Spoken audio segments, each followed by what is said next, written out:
Hi and welcome to the Bruce channel. I'm Bruce. We've got a great show for you today, so grab some tea or, depending what time it is, some wine if you prefer, and just kick back. Briefly, and I thought I had put a cap on it, the record highs here anymore, like in the mid-80s, so I didn't think we'd get to 90, but Wednesday we got to 88. Not 90, but almost. And I think Edgar Casey might even have predicted this, and he's been dead for over 61 years. But September last month was the warmest September on record. I don't know what that means because I'm not a scientist, but because of what scientists tell us, my ex-wife and I agreed we never wanted kids. You know what? In a life filled with plenty of mistakes, that was one of my better decisions. I do fear for what's ahead for your kids and grandkids, but personally, I have no skin in the game. Okay, so one morning, midweek, I go to Home Depot, immediately followed by a stop at Walmart. When I walk into Home Depot, I am shocked. Christmas stuff is out on display, the trees, the lights. What? That might even have been the day we went to 88, so thoughts of Christmas weren't exactly around. And then into Walmart. But I didn't use my usual entrance, and I was once again shocked. Christmas time again. I don't mean a bit. Full frontal.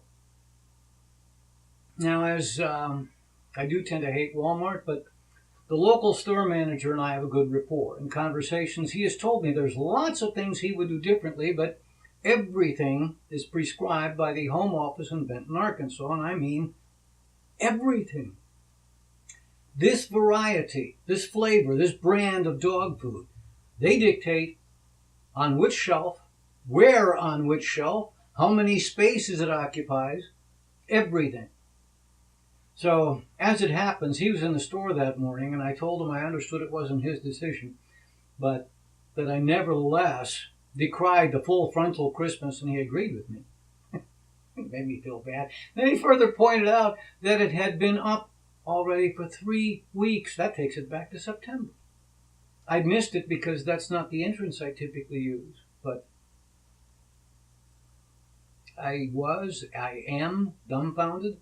Maybe I shouldn't be, but I feel somewhat assaulted by this. And here's a thought. I thoroughly disagree with Christians who feel assaulted that there is a war on Christmas when a store uses a generic season's greetings. I believe that's a bit paranoid. But how about this?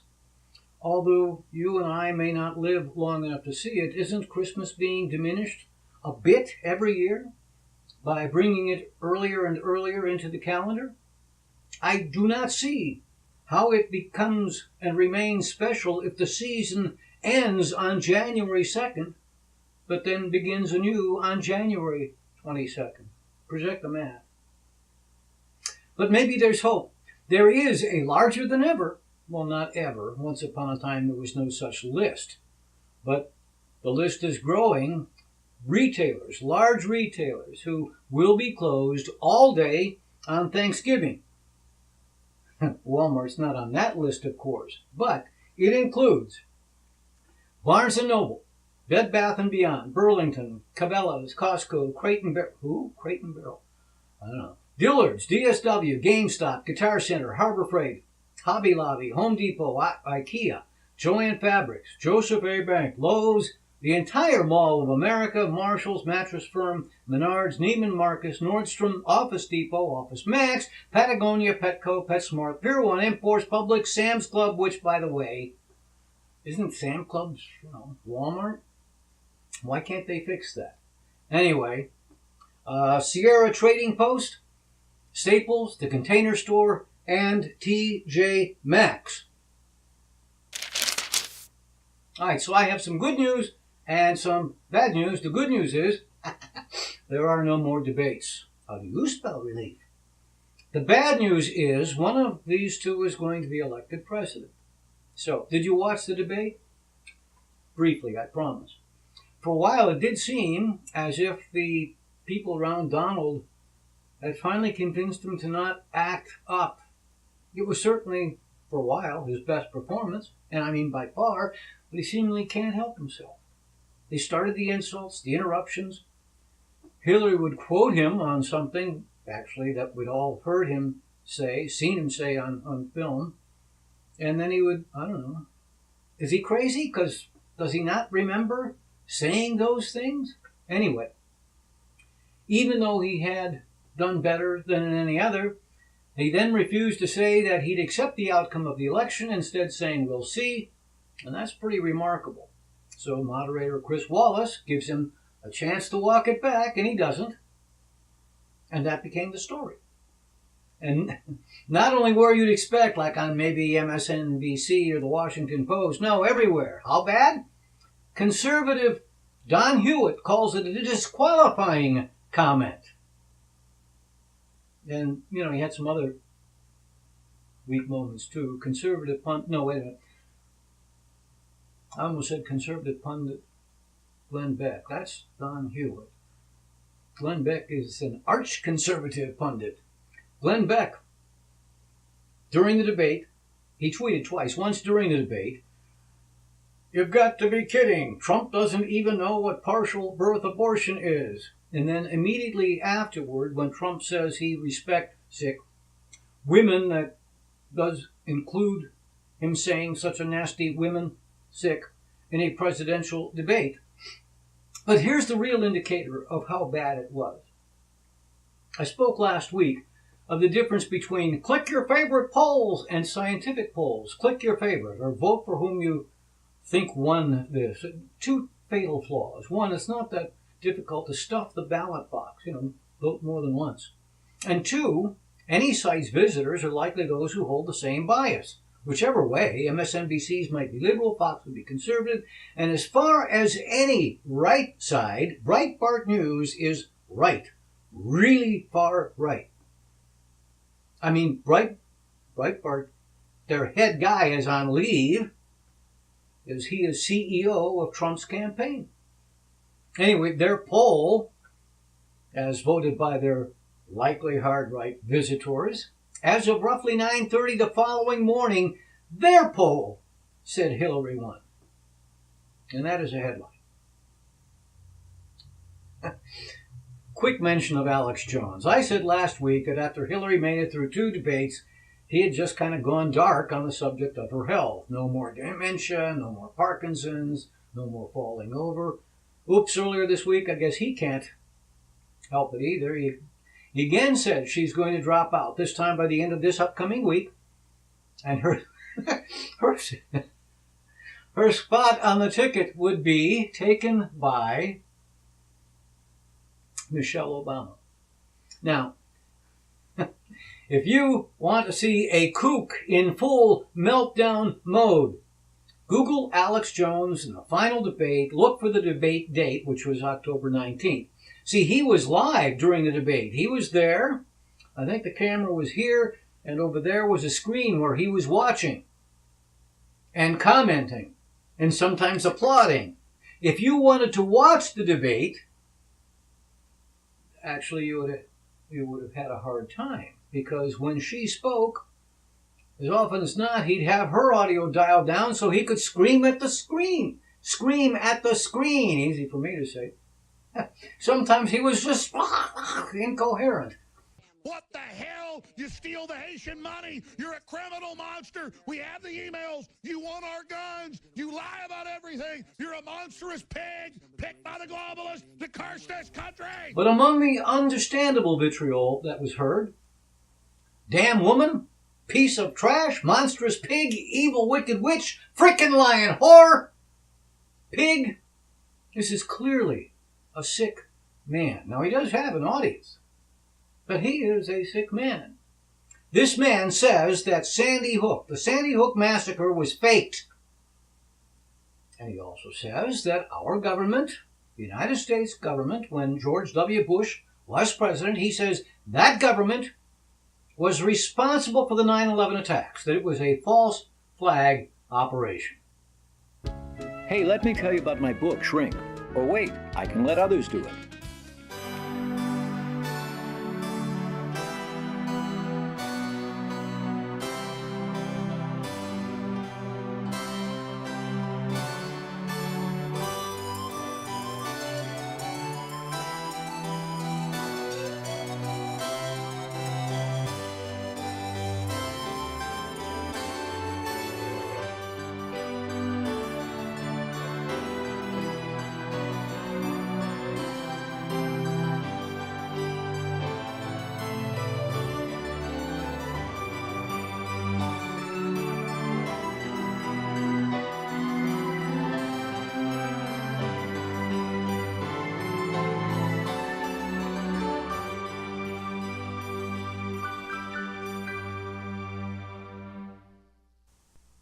All right, welcome back. Remember, you can watch all of our shows at tinyurl.com/Bruce Channel or at our Facebook page, and you can write to us at thebrucechannel@yahoo.com. Okay, a couple more election notes, but honest, you're not going to be frowning. First, last week I told you how much I thought Donald Trump reminded me of Biff Tannen, the bully, in the trio of Back to Future movies. Understand, too, that I created that little switching image Friday, 9 days ago, 2 Fridays ago. So then that episode went up a week ago, right? On Sunday. On Monday, 3 days after I'd created it, it was reported that Hillary's campaign had a new ad making the same comparison. So, somewhere, someone in Clinton land in the Clinton campaign is watching the Bruce Channel. Who knew? But, for me, the big deal this week was not the debate. No, it was by far the Al Smith dinner. That was the bigger deal. It's a huge deal, really. It is at the Waldorf Astoria Hotel. White tie. It's held on the third Thursday in October every year, and it's named after Alfred E. Smith, who ran for president in 1928, the first Catholic candidate to do so. It is formally hosted by the Catholic Church and the Alfred E. Smith Foundation chairman, who happens to be Alfred E. Smith IV, the candidate's great-grandson. It's a fundraiser. This week it raised over $6 million for Catholic charities. The thing is, it's become tradition that every 4 years the presidential candidates are invited, and it's a fun deal. I've been a fan of this for years. The candidates make speeches, but they're not like other speeches. It's more like a celebrity roast. And when they make fun of the other, there's a line that they don't cross. They poke fun somewhat gently. Everybody has fun. Well, this was the worst one I've ever seen. It was not hilarious. Hillary showed she could laugh at the jokes, even if the ones pointed at her, but it's her single failing as a candidate, her single greatest failing. Humor doesn't come readily to her. She did have some that were okay. This is such a special event that I took a break from my rigorous nap schedule to be here. And as you've already heard, it's a treat for all of you too, because usually I charge a lot for speeches like this. And because this is a friendly dinner for such a great cause, Donald, if at any time you don't like what I'm saying, feel free to stand up and shout wrong while I'm talking. People say, and I hear them, I know, they say, I'm boring compared to Donald, but I'm not boring at all. In fact, I'm the life of every party I attend, and I've been to 3. And did you notice how hard Donald was laughing? Keep that in mind. Through 3 debates with Hillary and countless Republican debates, he never smiled that much. Keep that in mind. Oh, and when it was his turn, he showed he can tell a joke. He had some really good ones. But this is a tell, I think. Watch as he heads to the mic, and he gives a little tap to Hillary's shoulder. No, not a grope. A gesture of affection, the sort that friends might make. Donald, the microphone is yours, and it's working.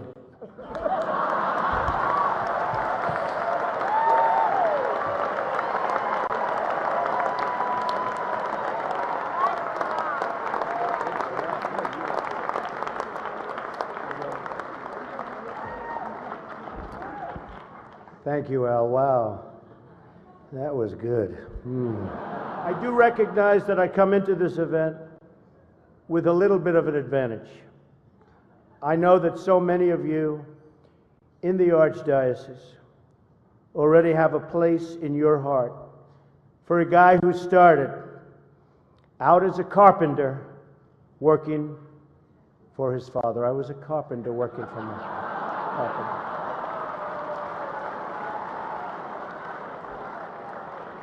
And even tonight, with all of the heated back and forth between my opponent and me at the debate last night, we have proven that we can actually be civil to each other. In fact, just before taking the dais, Hillary accidentally bumped into me, and she very civilly said, "Pardon me."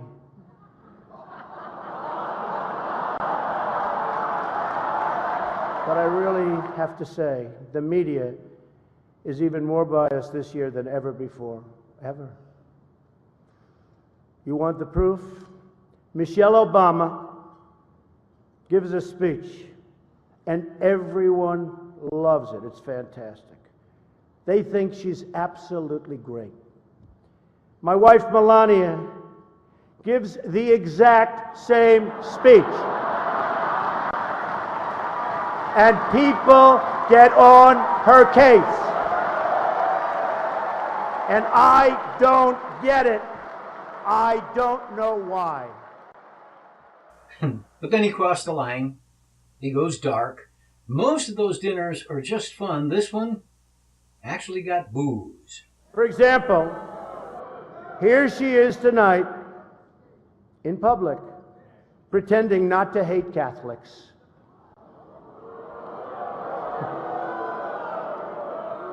All right, so about a year ago, during a conversation with one of my best friends, we were discussing how it was that this guy could say the most outrageous things, the things that Donald had said to that point, and expect to get votes. And my friend said, way back then, I don't think he wants to be president. More recently, others have given voice to the idea that maybe what he wants to do is start his own network. And within the last week or so, there's a report that his son-in-law met with a guy who's in a position to do just that. So maybe we are being played. This guy says the most outrageous things, maybe, in the hope that he finally turns us off. Maybe he's thinking, geez, what is taking you people so long? Can't you see? I don't want you to vote for me. Conservative columnist and sometimes Fox contributor Charles Krautheimer this week wrote that he hasn't fully decided whom he'll vote for, but that it can't be Trump and it won't be Hillary. He also said that Albert Schweitzer would have been a good choice, but is sadly double disqualified because A, he's not a citizen, and 2, he's dead. Well, if you feel the same way, here's a thought. Vote for me. Write in my name. I am not the smartest guy in the world, but I am smart enough to get and take advice from people who are really smart. And to quote Jimmy Carter, I won't lie to you. Okay. I thought that instead of ruining what our body politic has become, it might be fun instead to see what some others have said at previous Al Smith dinners. I said that this week's was disappointing, and it was, but there are some really great moments to be seen. So, first one, here's former Governor Mitt Romney, a multi-millionaire 4 years ago. Now, Al, you are right. A campaign can require a lot of wardrobe changes. Blue jeans in the morning, perhaps, suit for a lunch fundraiser, sport coat for dinner, but it's nice to finally relax and to wear what Ann and I wear around the house.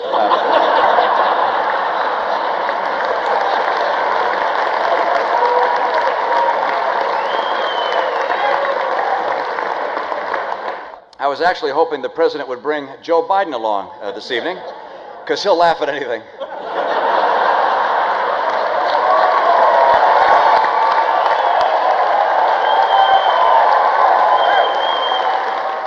I'm pleased to once again have the chance to see Governor Cuomo, who's already being talked about for higher office. A very impressive fellow, but he may be getting a little ahead of himself. I mean, let me get this straight. The man has put in one term as a governor. He has a father who happened to be a governor, and he thinks that's enough to run for president.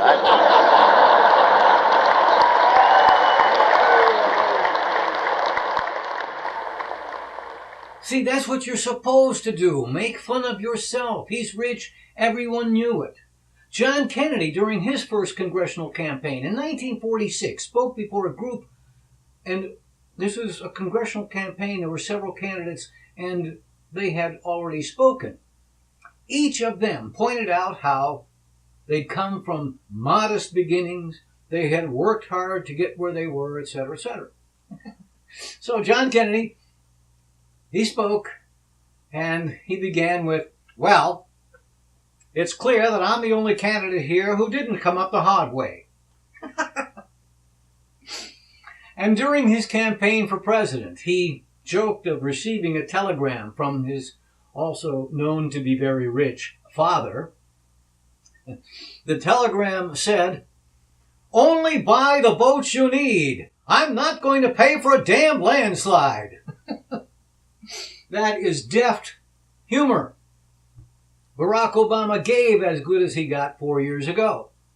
But that's okay. I'm still making the most of my time in the city. Earlier today, I went shopping at some stores in Midtown. I understand Governor Romney went shopping for some stores in Midtown.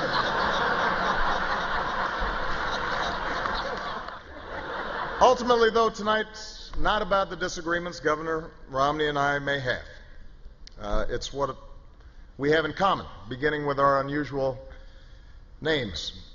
Actually, Mitt is his middle name. I wish I could use my middle name.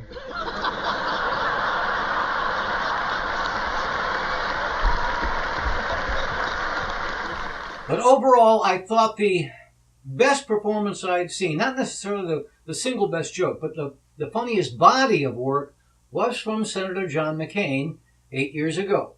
Here's some of what he had to say. He usually is at table 228, for example. It was my old friend and green room pal, Chris Matthews. He used to like me, but he found somebody new. Somebody who opened his eyes, somebody who gave him a thrill up his leg. And we've talked about it. I told him, Maverick I can do, but Messiah is above my pay grade. You know, now a copy of the senator's comedy routine was left on the table this evening. And I have to confess, Your Eminence, I looked at it.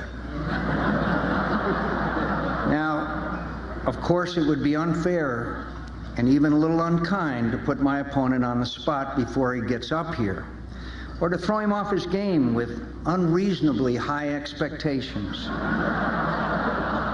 But I do need to warn you, ladies and gentlemen, you all are all out about to witness the funniest performance in the 63-year history of this event.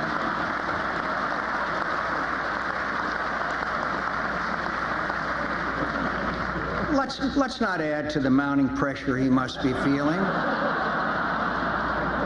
Just prepare yourself for non-stop hilarity. The funniest 15 minutes of your life or any other. I think he knows that anything short of that would mar the evening, insult our hosts, and perhaps even cost him several swing states. Senator Obama, the microphone is all yours. Also in 2008, Barack Obama poked fun at both himself and Senator John McCain. I was thrilled to get this invitation, and I feel right at home here because it's often been said that I share the politics of Alfred E. Smith and the ears of Alfred E. Newman. It is an honor to be here with Al Smith. I obviously never knew your great-grandfather, but from everything that Senator McCain has told me, the two of them had a great time together before Prohibition, so.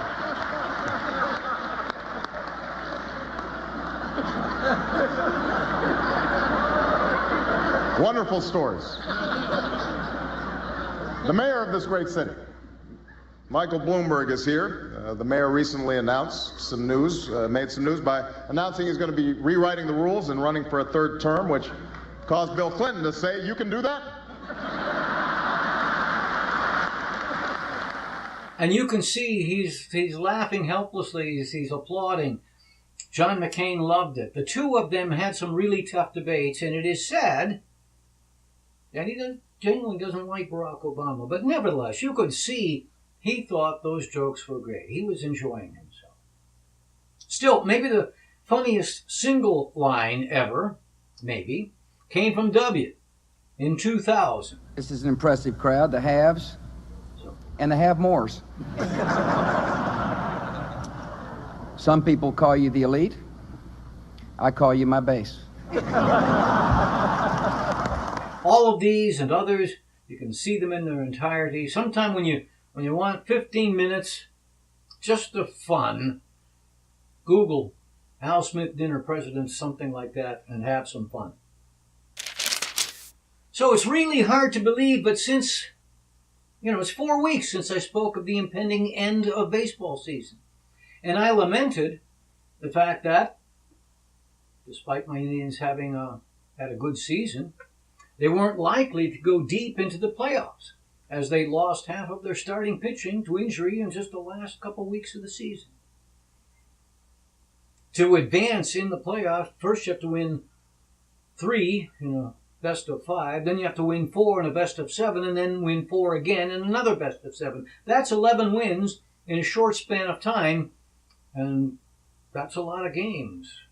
And if you're shorthanded on pitching, but they caught a few breaks, they got home field advantage, and then they swept the Red Sox, beating them in 3 straight. A couple of days off, that saved some pitching.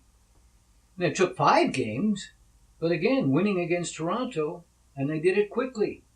4 out of 5 games. And because they did, they now get to rest until the start of the series. That's on Tuesday night. In their history, they've been to 5 World Series. They've won 2 of them. But never in any of those, I was surprised to learn this, they have never been home for the first 2. So the dream lives on. And by rule and schedule, and my publishing deadline, it will still be alive next Sunday. So, I'll leave you with these 4 thoughts. Go Tribe. Bruce for president. And no, Mel Gibson is a casino's big lemon. And I hope your upcoming week is the best you've ever had.